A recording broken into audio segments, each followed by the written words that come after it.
तो आज हम बात करेंगे यूएस डॉलर प्रिंट कैसे करती है यूएस गवर्नमेंट। यूएस जो है वो ट्रेड डिफिसिट पे चलता है, जैसे इंडिया ट्रेड डिफिसिट पे चलता है। मतलब कि एक ऐसा इंसान जिसके खर्चे ज्यादा हैं, इनकम कम है।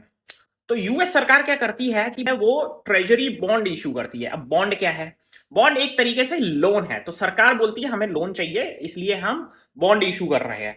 अब वो बॉन्ड क्या है? एक प्रॉमिस है कि भाई जो भी ये बॉन्ड खरीदेगा उसको इंटरेस्ट दे देंगे और प्रिंसिपल दे देंगे। बॉन्ड की मैच्योरिटी होती है नॉर्मली 1 साल, 5 साल, 10 साल, इस तरीके से।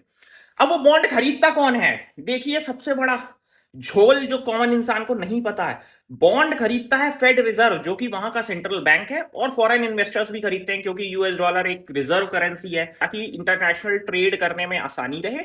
और सबसे खतरनाक बात यह है कि वहां का सेंट्रल बैंक फेड रिजर्व भी ये बॉन्ड खरीदता है, और जैसे ही बॉन्ड खरीदता है वैसे ही नोट छाप के और बैंक्स को सप्लाई कर देता है वो फ्रेश नोट्स। वो बैंक्स क्या करते हैं? वो बैंक्स करते हैं, जैसे इंडिया में आरबीआई है, आरबीआई नोट छाप के बाकी बैंक्स को दे देता है, वैसे ही फेड रिजर्व नोट छाप के बाकी बैंक्स को दे देता है। और बैंक्स क्या करते हैं? लोन दे देते हैं कस्टमर्स को। और इस तरीके से भाई नोट छपाई चलती रहती है। और आज की डेट पे ये सब पैंतरेबाजी करके यूएस का डेट जो है वो $38 ट्रिलियन है। इंडिया का जीडीपी $4 ट्रिलियन है, यूएस का डेट $38 ट्रिलियन है, और उस डेट का इंटरेस्ट $1 ट्रिलियन है। तो यूं समझिए यूएस एक तरीके से बैंकरप्ट है। और ये है नोट छपाई की कहानी। Stay tuned.